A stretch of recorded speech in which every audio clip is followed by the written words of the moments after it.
안녕하세요. 저희 어머니가 살아계셨다면 여기에 이렇게 사연 보내기 전에 저희 어머니라도 붙잡고 하소연 한번 하고 털어버렸을지도 모르겠네요.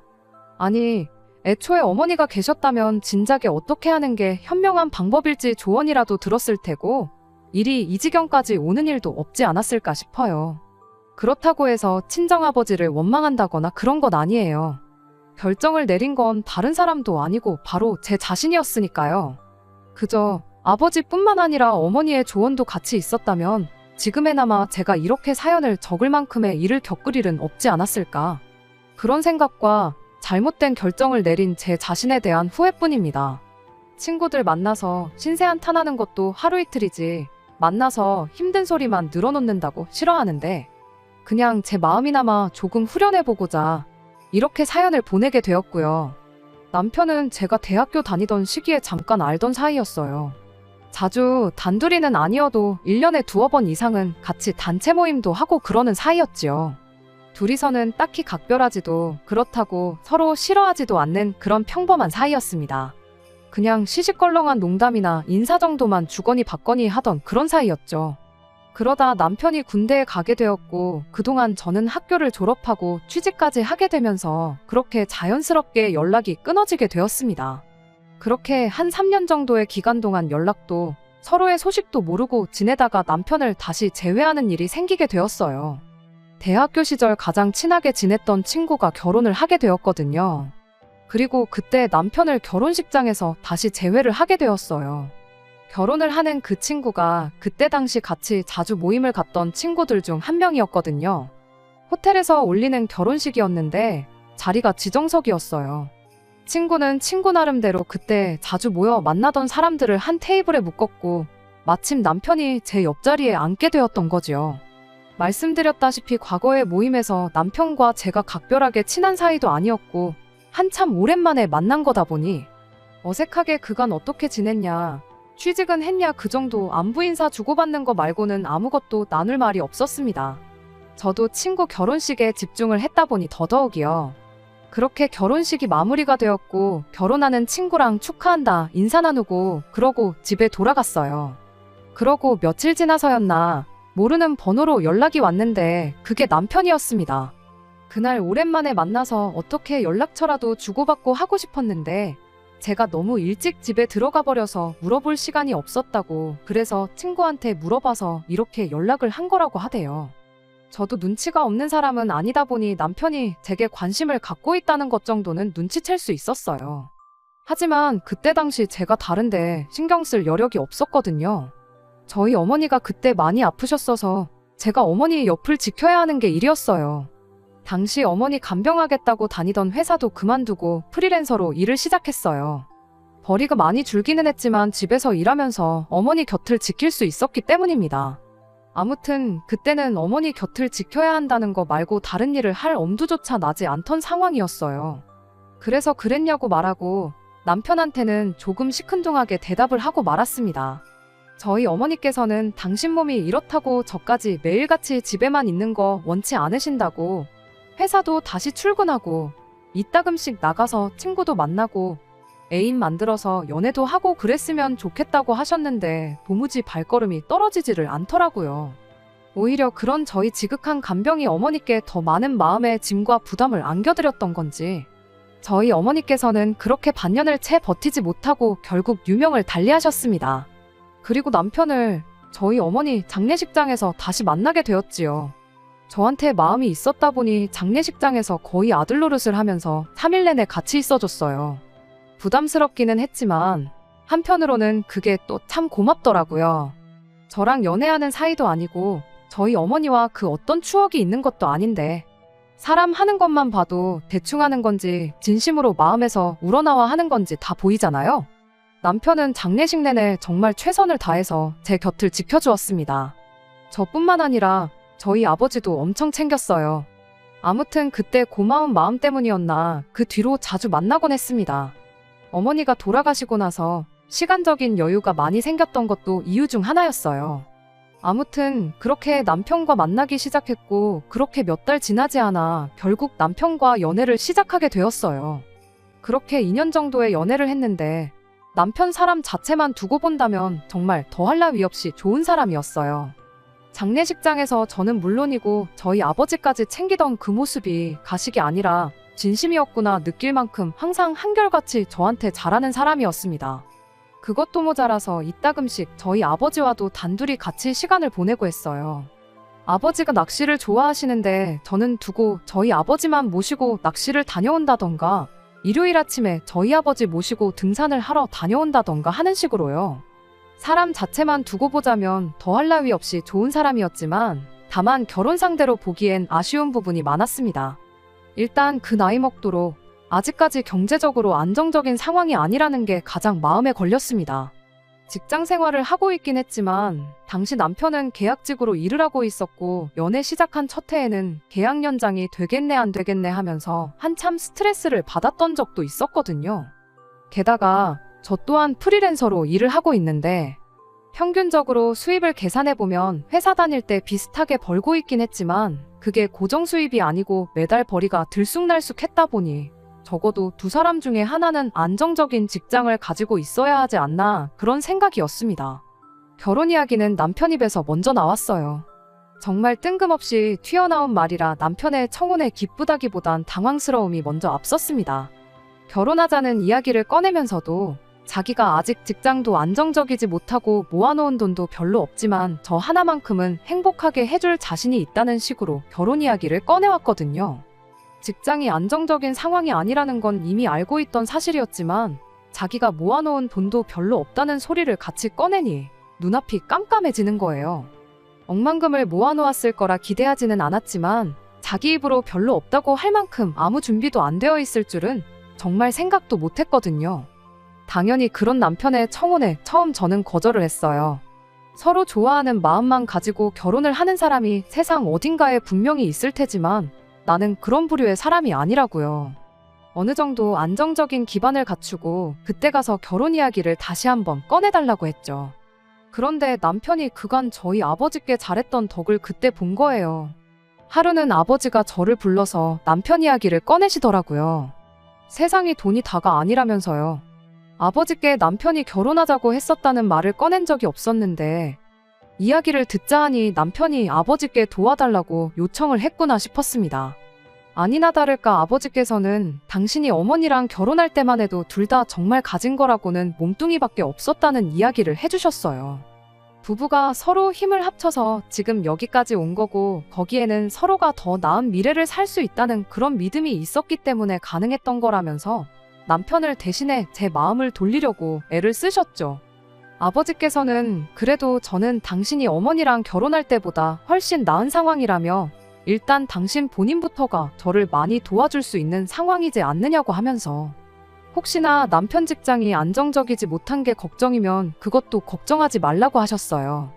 아버지 하는 사업에 사람 하나 더 쓰면 되는 문제라고 인건비 나가는 것도 걱정할 게 없는 게 오히려 사위한테 일을 맡겨놓으면 당신한테는 더 유리하다시는 거죠.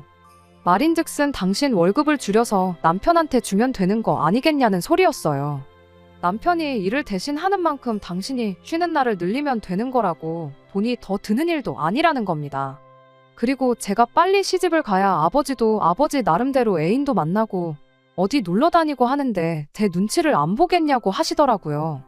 어머니 돌아가신 지 얼마나 됐다고 연애냐고 따질 것도 없던 게 아버지가 진짜로 어디 누구를 만나서 연애를 한다던가 재혼 생각이 있다던가 해서 하는 소리는 아니셨어요. 그냥 당신 걱정일랑 하지 말고 좋은 사람 만나는 만큼 빨리 결혼해서 가정을 꾸리라 하는 소리였죠. 아버지 딴에는 남편을 워낙 좋게 보기도 하셨다 보니 충분히 당시 남편을 사윗감으로 점 찍어 놓으셨을 수 있다 생각해요. 다만 어머니까지 같이 계셨다면 좀 더 현실적인 선택을 내리는데 제대로 된 조언을 해주지 않으셨을까 하는 생각이 듭니다. 아무튼 그렇게 아버지의 열화와 같은 응원에 힘입어 결국 남편과 결혼을 하기로 했습니다. 이야기했던 대로 친정아버지 도움을 많이 받게 되었습니다. 다만 아버지 대신 아버지 사업을 맡기는 건 제가 그렇게 하지 말자고 했어요. 남편이 스스로 노력해서 더 좋은 직장을 자기 힘으로 찾게 하는 게 맞는 것 같으니 그 이야기는 정말 마지막까지 가서 아버지 도움이 필요할 때 그때 부탁드린다고 했습니다. 그런데 가진 건 쥐뿔도 없었으면서도 결혼하자는 말을 꺼낼 만큼 매사에 당당했던 남편이 결혼 준비를 막 시작하게 되니 그때부터 갑자기 자신감 없는 모습을 보이기 시작했어요. 식장이라던가 스드메같이 기본적인 거 준비할 때는 아무런 말도 없었는데 저희 아버지께서 저희 살 신혼집을 구해주실 무렵이 돼서 갑자기 그러는 거예요. 괜히 한숨 팍팍 쉬면서 자기가 능력이 없어서 미안하다니 어쩌니 그런 말을 꺼내며 말이죠. 그러다 언젠가 남편이 저한테 부탁하듯 말을 꺼내왔습니다. 저희 집에서 집을 마련해준다는 이야기를 자기 부모님께는 따로 안 했으면 좋겠다고요. 그게 무슨 말이냐 물으니 시부모님이 워낙 사고방식이 옛날 분들이라서 제가 집을 해온다고 하면 분명히 자기가 처가 눈치 보며 살게 되진 않을까 걱정을 하실 거라나요. 제가 만약 반대의 상황이었으면 자식 결혼시키는데 큰 돈 한 푼도 안 들게 생겼으면 오히려 좋은 거 아닌가, 굳이 그렇게까지 생각하실 이유가 있나 그런 생각이 들었어요. 솔직히 탐탁지는 않았지만 워낙에 저한테 미안해하면서 부탁하는 모습이 딱해 보여서 그렇게 하기로 했죠. 집을 제가 제 돈으로 해오는 거라면 당연히 그렇게 하자고는 안 했을 테지만 어차피 집이 제 돈으로 하는 것도 아니고 저희 아버지가 전부 다 해주시는 거였으니 그러자는 남편 부탁을 들어주기로 했던 거예요. 다만 한 가지, 집 명의는 그럼 친정아버지 명의로 하겠다고 했어요. 사실 이게 좀 민감할 수도 있던 이야기라 혹시 남편이 왜 공동명의가 아니냐, 명의가 친정아버지 이름이면 집을 해준 게 아니지 않냐 이런 식으로 따지고 들면 어떻게 해야 할지 고민이었는데 남편이 원하는 거 하나 해주고 제가 원하는 대로 하나 하자 그런 생각도 있었지요. 다행히 남편도 그 부분에 대해서는 흔쾌히 그렇게 하자고 했고요. 아무튼 그런 원만한 합의 끝에 저희는 그렇게 반년에 결혼 준비 후 식을 올리게 되었고 친정아버지가 마련해준 아파트에서 결혼 생활을 시작하게 되었습니다. 남편이 자기는 이렇게 아파트에 살아보는 게 처음이라면서 집이 엄청 좋다고 난리였어요. 아파트라고 별다른 게 있는 것도 아닌데 뭐가 좋다는 건지는 솔직히 잘 이해가 가질 않았습니다. 그냥 기분 문제이겠거니 생각했어요. 집들이를 할 때가 되었을 때도 시부모님이 남편과 같은 반응을 보이셨어요. 여전히 뭐가 얼마나 달라서 좋다고 하는 건지는 이해가 가지 않았지만 아무튼 좋다고 저렇게까지 반응을 보이니 마음만큼은 뿌듯하더라고요. 그런데 그러던 와중에 시어머니가 우리 아들이 능력이 좋아서 이런 집에도 다 살게 되었구나 하는데 그 말이 조금 거슬리기 시작했어요. 집 해오는 여자를 만난 게 능력이면 능력이랄 수도 있겠는데 저희 아버지께서 이 집을 해준 건 시부모님은 모르는 이야기로 되어 있었잖아요. 그런데 남편이 대체 이 집에 대해 어떻게 설명을 한 건지 이내 저한테 한마디 하더라고요. 말씀드렸다시피 제가 프리랜서로 일을 하고 있기 때문에 남는 방 한 칸을 제가 집중해서 일할 수 있게 약간 서재처럼 꾸며놓았거든요. 그런데 시어머니가 그 방을 두고 엄청 못마땅해 하면서 너는 진짜 남자 잘 만난 줄 알아라 하더니 방이 남으면 손님들 오며 가며 묵고 갈 손님방을 만들어야지 이렇게 방까지 하나 떡하니 차지하는 걸 허락해주는 남자가 세상 천하에 또 어디 있겠냐 하면서요. 세상에 이건 또 무슨 소리인가 싶었죠. 물론 제가 순전히 제 돈으로 해온 집은 아니지만 저희 아버지가 해준 집이고 솔직히 그렇다고 해서 제가 뭐 남편을 제 소나귀 위에 올려놓고 꽉 잡고 살 생각이 있던 것도 아니었는데 단지 어머님이 괜히 제가 집 해왔다 하면 아들이 눈치 보고 살 것 같아서 마음이 아플 것 같다던 그 부탁 하나 때문에 집 해온다는 사실을 말을 안 했을 뿐인데 당신 오며 가며 지낼 방 한 칸 만들어 놓으라는 말부터 제가 남편 눈치를 보고 살아야 한다는 말까지 서슴없이 하는 게 무슨 상황인가 싶었어요. 여기 이 방이 제가 놀려고 만든 방도 아니고 일할 때 쓰려고 만든 방이다. 어차피 우리 아버지가 집을 해주셨는데 방 한 칸 내 맘대로 쓰는 것도 문제가 되느냐 한마디 따지려다가 일단은 참았어요. 시어머니가 무슨 의도로 그런 말을 했던 간에 일단 남편이 시댁에 뭐라고 설명했는지부터 들어보는 게 먼저라고 생각했거든요. 집들이가 끝나고 나서 시부모님이 택시 타고 출발하는 것까지 확인하고 그 길로 남편을 불러세워 물어봤어요. 대체 어머님한테 뭐라고 설명을 했길래 저러시냐고요. 솔직히 그렇지 않나요?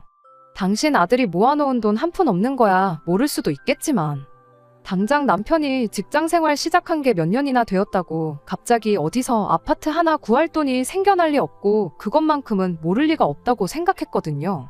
그냥 적당히 남들 하듯이 둘이서 여지껏 모아놓은 돈에 대출 조금 껴서 집을 구했다. 이 정도로 설명했겠거니 생각했는데 시어머니 하는 꼴을 보아하니 둘이서 같이 샀다기엔 제가 남편 눈치를 보고 고마워하며 살아야 한다는 그 말이 도저히 이해가 가지 않았거든요.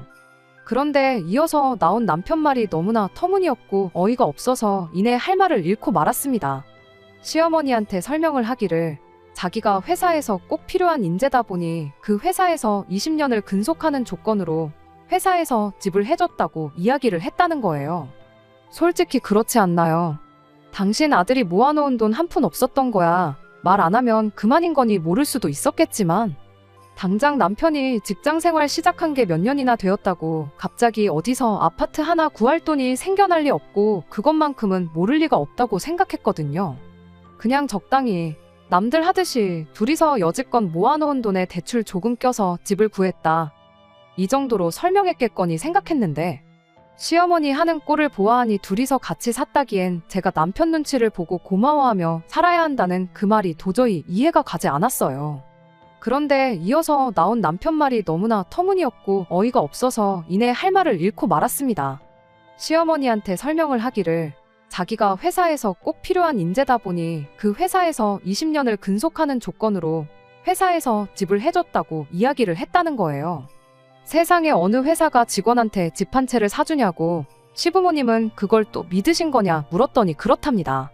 당장 재계약이 되네 안 되네 하면서 일자리 없어질까봐 노심초사하던 게 불과 작년 일인데 집에선 당신 계약직으로 일하고 있는 것도 모르시는 거냐 물었더니 그것도 그렇다고 하는 거예요. 계약직이긴 하지만 그래도 남편이 현재 일하고 있는 회사가 우리나라 사람이라면 이름만 들어도 알 만큼 큰 회사이긴 했거든요. 그러니까 한마디로 말하자면 시어머니는 당신 아들이 국내 굴지의 대기업을 다니고 있고 심지어 거기서도 장래를 촉망받는 회사에는 없어서는 안 될 인재 중에 인재라고 알고 있던 거였어요. 그러니 시어머니 입장에서는 당신 잘난 아들 덕에 신혼집도 공짜로 생긴 건데 방 한 칸 시부모를 위해 비워놓아도 모자랄 망정 그 비어있는 방을 자기 개인 용도로 쓰겠다는 며느리가 괘씸했던 거죠. 남편한테 이게 무슨 말도 안 되는 상황이냐고 당신이 내 눈치 처가 눈치 보면서 사는 느낌 안 들게 하고 싶다고 해서 친정아버지가 집을 해줬던 걸 말을 안 했던 건데 지금 당신 이야기만 들으면 내가 시댁 눈치를 보면서 사는 게 당연하게끔 이야기를 해놓은 상황이지 않냐고. 나는 그렇게까지 해서 당신 체면 살려줄 생각도 없고 시어머니 걱정 줄여줄 생각도 없으니 당장에 어머님한테 똑바로 설명을 드리라고 했습니다. 그랬더니 남편이 그럼 자기가 시어머니를 속인 것까지 말해야 되지 않냐며 난색을 표하는 거예요. 당장 내년에 재계약이 될지 안 될지도 모르는 불안정한 상황인 것부터 땡전 한 푼 없이 몸만 와서 처가의 대릴사위 노릇을 하고 있다는 걸 알리면 분명히 어머니가 뒷목 잡고 쓰러지실 거라는 겁니다.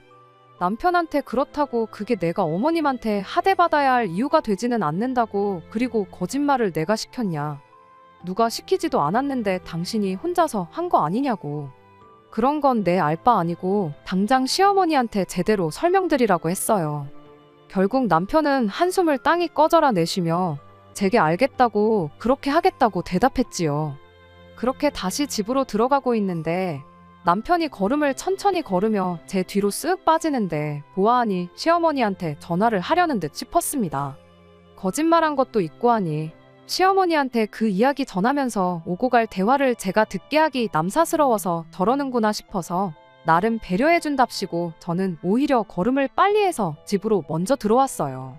남편은 한 15분 정도 있다가 집에 들어왔고요.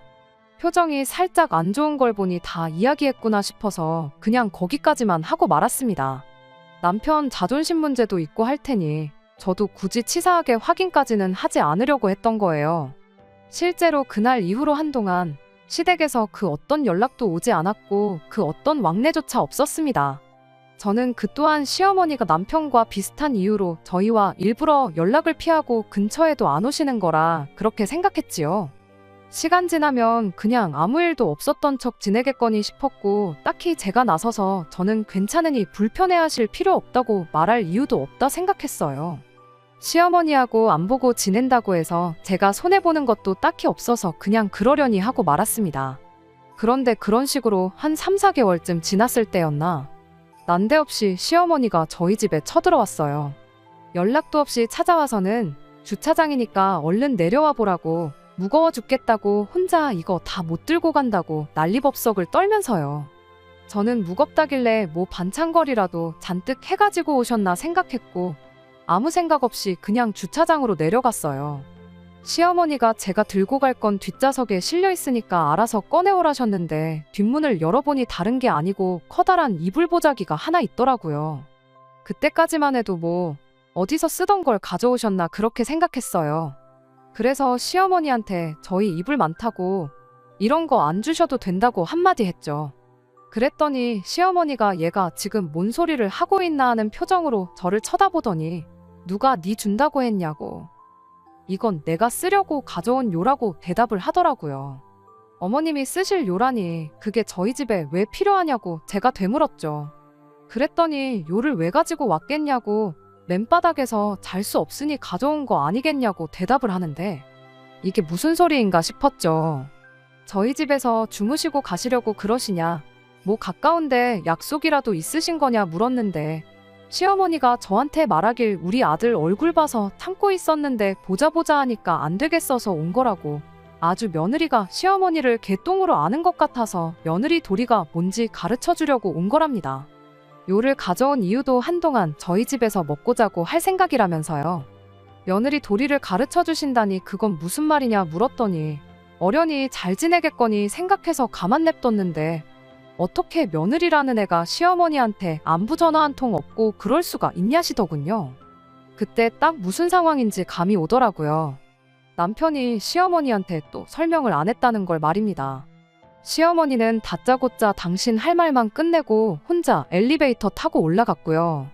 이 상황을 어찌해야 하나 혼자 생각하다가 그냥 시어머니가 가지고 온 요는 이불보자기째로 어머님 차 트렁크 위에 올려놓고 그 길로 저도 집으로 따라 올라갔습니다. 아니나 다를까 제가 빈손으로 집에 들어온 걸 본 시어머니가 이불은 어쩌고 몸만 들어왔냐길래 어머님 차 트렁크 위에 올려놨다고 말하고 남편이 진작에 했어야 할 집에 관한 이야기를 꺼냈어요. 시어머니는 제 말은 들리지도 않는지 이불 걱정부터 하시더군요.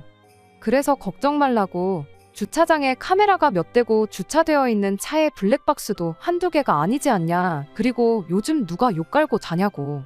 없어질 걱정은 하실 필요도 없다고 시어머니 말을 잘랐어요. 만에 하나 진짜 누가 가져가서 못 찾으면 제가 더 좋은 걸로 사드리겠다고 했죠. 그리고 제가 하려던 이야기를 마저 꺼냈습니다.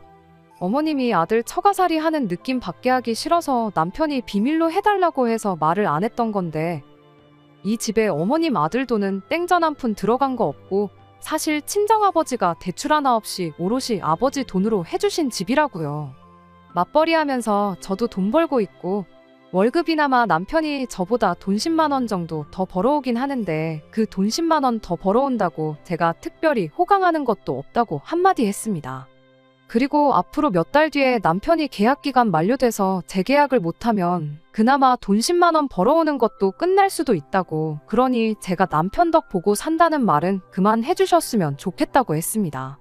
그리고 남편이 왜 이 사실을 숨겼는지 이유는 저도 모르겠으니 정 궁금하시면 어머님 아들한테 직접 물어보시라 하고 말았어요.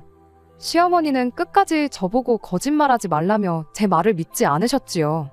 뭐 그건 어머니로서 남의 집 자식인 며느리보다 자기 자식 말을 믿는 게 당연하다고 생각한다고. 다만 제 말이 진실일 경우에는 어머님 말 맞다나 제가 남편 덕을 보는 게 아니고 남편이 제 덕을 보고 호강하고 사는 건데 어머님을 위해 방 한 칸 비워놓을 이유도 없고 며느리 도리를 다 해야 할 이유도 없는 거 아니겠냐 한마디 했습니다. 아들 보고 싶어 오시는데 우리 집에 못 오게 할 생각은 없다고. 아무 때고 오셔도 저는 크게 상관없지만 다만 미리 연락은 해주시면 좋겠다 했어요. 그리고 저도 집에서 노는 게 아니고 일을 해야 하니 되도록 주중은 피해주시고 주말이나 빨간 날에만 와주시면 좋겠다고요. 이렇게 말했는데도 불구하고 시어머니는 끝까지 제 말을 안 믿는 눈치였어요. 제가 뭐하러 들통날 거짓말을 하겠냐고, 정 못 믿으시겠으면 그냥 이 길로 등기부등본이라도 한번 뽑아보시라고 했어요. 집이 누구 이름으로 되어 있는지 직접 두 눈으로 확인하시면 되는 거 아니겠냐고요. 시어머니는 바득바득 이를 갈다가 아무 말도 하지 않고 그 길로 혼자 집을 나가버리셨어요. 다시 따로 연락은 없던 걸 보니 트렁크 위에 올려둔 이불보자기는 아무도 손을 안 댔나 보구나 그러고 말았죠. 그런데 한두 시간쯤 있다가 남편이 집에 들어오더라고요. 퇴근 시간이 몇 시간이나 더 남았는데 온 걸 보니 시어머니한테 연락받고 허겁지겁 반차 내고 집에 돌아왔구나 싶었죠. 집에 들어오자마자 저를 원망하는 목소리로 왜 그랬냐며 따지기 시작했어요. 그런 식으로 일하다 말고 퇴근했다가 괜히 회사에 미운 털 박혀서 계약 연장할 때 지장 있으면 어떡하느냐 따져묻기도 싫었고 그냥 남편한테 왜 시어머니한테 진실을 알리지 않았던 건지나 말해달라고 했습니다. 그랬더니 남편이 자기가 알아서 해결할 생각이었는데 제가 다 수포로 만들었다고 하면서 시어머니한테 말하기 전에 자기한테 전화나 한 통 줬으면 좀 좋냐고 자꾸 저 혼자 잘못한 것처럼 말하길래 대체 무슨 계획이 있었는지 드러나 보자고 한번 말해보라고 대답했습니다. 남편 계획은 딱 이렇게 1년만 버틸 생각이었었답니다. 버틴다는 게 무슨 소리냐 물었더니 자기가 재계약을 해야 할 시점에 그때 가서 자기가 회사랑 뜻이 안 맞는 것 같아서 회사를 자기 발로 그만둔 것처럼 말을 할 생각이었다는 거예요. 회사에서 20년 근속을 약속하고 받아온 집이라고 했으니 당연히 회사를 그만두면서 돌려줘야 하는 상황이 찾아올 테고 당장 다른 집 구하기 번거로운 상황에 장인어른이 돈을 융통해줘서 그렇게 집 문제를 해결한 식으로 시어머니한테 말을 전할 생각이었다는 겁니다. 그렇게 되면 시댁에 자기가 대기업 정직원이라고 말했던 것도 자연스럽게 해명할 수 있고 집 문제도 제가 원하는 대로 저희 집에서 해왔다고 설명할 수 있으니 그게 최선의 방법이었다는 겁니다. 그런데 저 때문에 자기의 계획이 수포로 돌아갔다고 우리 엄마 충격이 클 텐데 어떡하냐며 저를 원망하기 시작하는 거예요. 거짓말을 감싸기 위해 또 다른 거짓말을 하려고 할 생각이었냐니까 남편이 그 와중에 한다는 소리가 선의의 거짓말이라는 말이 왜 있는지 그 이유를 생각해 보라는 겁니다. 반년하고 조금만 더 기다렸으면 모든 게 원만하게 해결되는 건데 제가 다 망쳐놓았다며 어떻게 할 거냐고 따지고 드는 거 아니겠나요? 앞에 선의가 붙는들 선의의 거짓말은 거짓말 아니냐고. 그리고 반년 조금만 더 버티면 해결된다고 했는데 그럼 그 기간 동안 시어머니를 우리 집에 머물게 하면서 아들 덕보는 며느리 기강 잡는다는 걸 내가 버티고 참아야 했던 거냐고 따져 물었죠. 남편이 말하길 그거 뭐 얼마나 어려운 거라고 그걸 못하겠다고 하냐며 오히려 저한테 따지고 들더군요. 밖에 나가보면 우리 엄마보다 더한 시어머니 세고 셌고 너보다 더 심한 시집살이 견디며 사는 사람들도 있다고.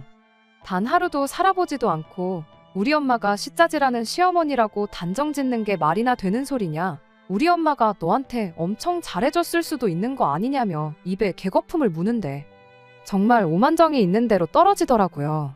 하나를 보면 열을 안다고 이미 애초에 어머님이 내 정신머리 고쳐준다고 찾아왔는데 퍽이나 잘해주셨겠다고. 그리고 나는 분명히 시어머니한테 미리 연락만 해주면 오고 싶을 때 아무 때나 와도 된다고 말했다. 그러니 행여나 내가 시자 붙는다고 무조건 싫다고 하고 집해왔다고 유세 떤다고 생각하지 말라고 했습니다. 애초에 이런 일이 생길 줄 알았으면 당신 체면이고 시어머니 걱정이고 뭐고 생각도 안 하고 그냥 내가 집해온 사실을 알렸을 거다 한마디 했어요. 둘이 같이 대출 갚는다고만 했어도 충분히 우리가 동등한 입장에 서는 건데 마치 내가 당신 덕을 본다는 듯이 말도 안 되게 설명한 건 당신이지 않느냐고. 그러니 그 책임도 당신이 감당하라고 한마디 쏘아붙이고 저는 그 길로 집을 나와버렸습니다. 그리고 곧바로 친정아버지한테 향했죠. 친정아버지가 자초지종을 듣더니 조금 생각이 많아지신 눈치였습니다. 그리곤 아버지가 제게 조언을 해주시길 사위가 거짓말을 한 건 잘못한 게 맞지만 같은 남자 입장에서 보면 이해가 가는 부분도 있다면서 이야기를 꺼내셨지요. 남편이 시부모님이 아들 처가살이 할까봐 걱정된다는 식으로 말은 했지만 또 한편으로는 남편 입장에서 자식 결혼할 때 한 푼도 못 해주는 부모가 집 한 채 턱하니 해준 사돈 앞에서 얼마나 주눅이 들겠나 생각할 수도 있지 않았겠냐는 거예요. 물론 그걸 자격지심이라고 하긴 하지만 그만큼 잘하고 싶고 책임감이 있으니까 자격지심도 생기는 것 아니겠냐고 하면서 어쨌든 저도 처음에 동의를 했던 거니 아무쪼록 원만하게 풀었으면 좋겠다시며 화해를 하라고 하시더라고요. 시작은 전부 남편의 거짓말에서 나온 거긴 하지만 따지고 보면 잘못은 남편보다 시어머니한테 더 많은 것 같은데 남편 시켜서 시어머니한테 이제 자초지종도 아셨으니 그만하시라 강하게 한마디 하라던가 그걸 못하겠다면 당분간 괜찮아질 때까지 시댁하고는 거리를 두고 지내자던가 하면 되는 일 아니겠냐면서요. 그렇게 아버지 말 듣고 어영부영 남편과 화해를 하게 되었습니다만 그 또한 오래가지 않았습니다. 그 난리를 친 지 며칠 지나지 않아서 시어머니가 이번에는 이불은 물론이고 아예 짐까지 싸가지고 혼자도 아니고 시아버지까지 모시고 저희 집으로 오셨거든요. 이 모든 상황을 알았으니 이번에는 제게 며느리 도리를 가르쳐준다는 이유는 아니었어요. 차라리 마음에 안 드는 며느리 이번 기회에 기강 좀 제대로 잡으러 왔다고 했으면 그게 더 합리적이었을 만큼 말도 안 되는 이유였습니다. 내 아들이 지 장인만 챙기고 부모는 거들떠도 보지 않으니 억울해서 안 되겠다고. 원래 결혼하면 아들은 처가에 준셈 치라는 말도 못 들어봤냐며 당신 아들이 저희 친정집에 하는 만큼 당신들도 며느리한테 효도 좀 받아야겠다고 찾아왔어요. 그러고선 다짜고짜 당신들을 모시고 살라는 소리를 꺼내더라고요. 설명은 지난번에 충분히 한 것 같은데 이러는 걸 보니 이건 나 혼자서 어떻게 해결할 일이 아니다 싶어 남편한테 전화해 당장 집으로 튀어오라고 했어요. 그리고 부르는 김에 친정아버지한테도 우리 집에 좀 모셔달라 부탁했고요. 그리곤 아버지랑 남편 도착할 때까지 시모랑은 말 한마디도 섞지 않았어요. 시어머니는 저희가 옷방 겸 창고로 쓰고 있던 방 구석에 이불도 깔아놓고 짐도 풀고 열심히 쉬었는데 뭐 저렇게 짐이라고 다 풀어봤자 어차피 다시 싸가지고 가는 당신만 힘들지 나랑은 아무 상관없다 그런 생각이었습니다. 이윽고 남편이 먼저 집에 도착을 했어요. 아버지는 그보다 한 20분 정도 더 지나서 도착하셨고요. 남편이 먼저 도착하고 나서 어떻게 상황을 수습해보겠다고 있었는데 남편한테 우리 아버지도 오신다고 했으니 오실 때까지 아무것도 할 필요 없다고 한마디 해주고 그냥 가만히 기다리라고 했죠. 시어머니 또한 진짜 저희 아버지가 오실 줄은 생각 못했나 봐요. 아버지 또한 진짜 시어머니가 온갖 짐을 싸들고 자식들 집에 찾아올 거라고는 상상도 못한 눈치셨고요. 한참 서로 조용한 분위기에 시어머니가 먼저 입을 열었어요. 주절주절 서론이 길었는데 결과적으로는 저한테 했던 말과 같은 말이었죠. 이야기 듣자 하니 우리 아들이 사돈 모시고 등산도 다녀오고 낚시도 다녀오고 그런다는데 막상 부모인 당신들은 남편한테서 그런 효도 받아본 적 없다고요. 아들 힘들게 잘 키워놨더니 사돈이 우리 아들 데려간 격 아니냐며 억울해서 그렇게는 못하겠으니 제가 시부모님 모시고 자식 노릇하면서 효도를 하라는 말도 안 되는 소리를 하는 겁니다. 어린 반푼어치도 없는 이야기를 하면서 그간 결혼 전부터 여태까지 몰랐던 이야기까지 해주시더라고요. 애초에 결혼 전에는 남편이 당신들 생활비까지 다 책임져줬는데 그마저도 결혼하면서 끝나게 되었으니 당장 생활도 어려워졌다고 우리도 빈손으로 돌아갈 생각은 없으니 둘 중에 하나를 정하랍니다. 매달 2분 지내는데 경제적인 어려움이 없도록 생활비를 달마다 200만 원씩 보내주던가 그게 싫으면 이 집에 같이 살게 해주던가 이래도 저래도 자기들한테만 유리한 상황을 두고 양자택일을 하라고 우기는 거예요. 저희 아버지께서 암만 남편을 아껴 쓸지언정 얼토당토하는 이야기가 나오니 그게 무슨 말도 안 되는 억지냐고 한마디 하시더라고요. 그걸 보니 제가 한마디 하지 않을 수가 없었어요. 어떻게든 좋게 풀어보려 하는 아버지 말을 끊고 더 공평한 방법이 있으니 한번 들어보지 않겠냐고 대리효도를 하는 아들 때문에 저한테 대리효도를 받고 싶다는 말인 것 같은데 그냥 공평하게 각자 부모님은 각자가 알아서 챙기면 어떻겠냐고 했어요. 200만 원이고 300만 원이고 얼마가 되었든 간에 필요한 만큼 어머님 아들한테 받으시면 되는 거 아니냐고 했죠. 그 말이 끝나기 무섭게 시어머니가 그렇게 한다면 당신도 아무 불만 없다며 대번에 얼굴에 화색이 돌더라고요. 그럼 이야기 끝난 것 같으니 당장 가지고 온 짐 다시 싸들고 댁으로 돌아가시라 했어요. 그리고 가방에 자리 남으면 남편 짐도 몇 개나마 먼저 가져가시라 했죠. 저는 당장 이 길로 구청 가서 이혼 절차부터 알아보고 오겠다고요. 제 입에서 이혼 이야기가 나오니 시부모님 표정이 순식간에 돌변하는 건 물론이고 남편까지 이혼이라니 갑자기 그건 무슨 소리냐고 묻길래 방금 대리효도 받지 말고 각자 자식들한테 효도받기로 이야기 끝나지 않았냐고. 그냥 이혼해서 나는 예전처럼 내 스스로 아버지 챙길 테니 당신도 나 만나기 전처럼 당신 부모님 챙기고 생활비도 내드리고 그러면 간단히 해결될 문제 아니냐고 한마디 해줬습니다. 그리고 시어머니한테도 한마디 더 했어요. 이렇게까지 할 생각이었다면 당연히 아들 이혼시킬 각오 하고 오신 거 아니냐고. 나는 당신들을 내 부모처럼 여기고 효도할 생각도 없고 그렇다고 거의 한 사람분 월급에 준하는 돈을 효도라는 이름으로 내드릴 생각도 없다고요. 뭐 길게 두고 볼 거 있냐고. 반대 입장이었다면 어머님은 아드님 이혼 안 시키셨을 거냐 물었더니 당당하게 당신은 절대 그럴 일 없을 거라고 자신있게 말하시는 거 아니겠나요. 그럼 알겠다고. 이혼은 안 할 테니까 대신 어머님한테 집 한 채 해달라고 했어요. 그리고 이 집은 저희 아버지 돌려드리겠다고요. 그러면 제가 어머님 아버님 모시고 매일같이 산이고 드리고 모시고 놀러 다녀드리겠다고 대신 저희 아버지한테 매달 200만 원씩 보내드리겠다고 했죠. 그랬더니 당당하게 했던 말과는 다르게 아무 말도 꺼내지 못하고 가만 계시다가 그제서야 저랑 저희 아버지한테 사과를 해오시더라고요. 그냥 오늘 일은 없었던 걸로 하자고. 그리고 당신들은 저희들 앞에 두 번 다시 얼씬도 안 할 테니 이혼만은 하지 말아달라시는데 제가 그러실 필요 없다고. 제가 뭐 얼마나 대단한 사람이라고 부모 자식 간에 연을 끊게 만들겠냐고. 그냥 아드님 돌려드릴 테니 가족들끼리 똘똘 뭉쳐서 행복하게 사시라 말하고 결국 이혼하는 걸로 이야기를 끝냈습니다. 결혼 준비하는데 반년이 걸렸는데 이혼도 그만큼 걸리더라고요. 그냥 서류에 사인만 하면 끝나는 건 줄 알았는데 뭐 이렇게 절차가 복잡하던지. 하지만 이혼하는데 그렇게 큰 어려움은 없었어요. 어차피 귀책 사유가 대부분 남편과 시댁에 있었고 가지고 온 것도 뭐 하나 없었다 보니 이것저것 따질 것도 없었거든요. 효도 실컷 받으시라고 남편을 심호품에 돌려드린 건데 그 효도도 당분간은 제대로 못 받으시겠다 싶습니다. 이혼하고 그러는 과정 때문에 그런 건지 남편이 무능력해서 그런 건지는 모르겠지만 결국 남편은 재계약에 실패했고 당장 취직 자리가 없어서 백수 신세를 면치 못하게 되었거든요. 평생 일자리 못 구하지는 않겠지만 당장은 효도는커녕 시부모님이 자식을 먹여 살려야 하는 꼴이 되었네요. 아버지께서는 자기가 사람을 잘못 봐서 하나밖에 없는 귀한 딸 이혼녀를 만들었다고 자책을 하시더라고요. 그래도 얼마나 다행이냐고. 이혼 못해서 평생 그 시자들한테 당하면서 사는 것보다야 이 편이 훨씬 낫지 않냐고. 그리고 미리 알아서 다행아니냐고. 괜히 아버지가 생각했던 대로 그 인간한테 사업 물려줬으면 그건 그거대로 그 시자들한테 전 재산 퍼다주는 격이 되었을 뻔했는데 그 꼴 안 본 것만 해도 어디냐고 강한 척 한마디 해드렸어요. 아버지는 그 말 듣고 그래도 안심을 하신 듯 보였지만 사실 저라고 기분이 마냥 좋기만 한 건 아닙니다.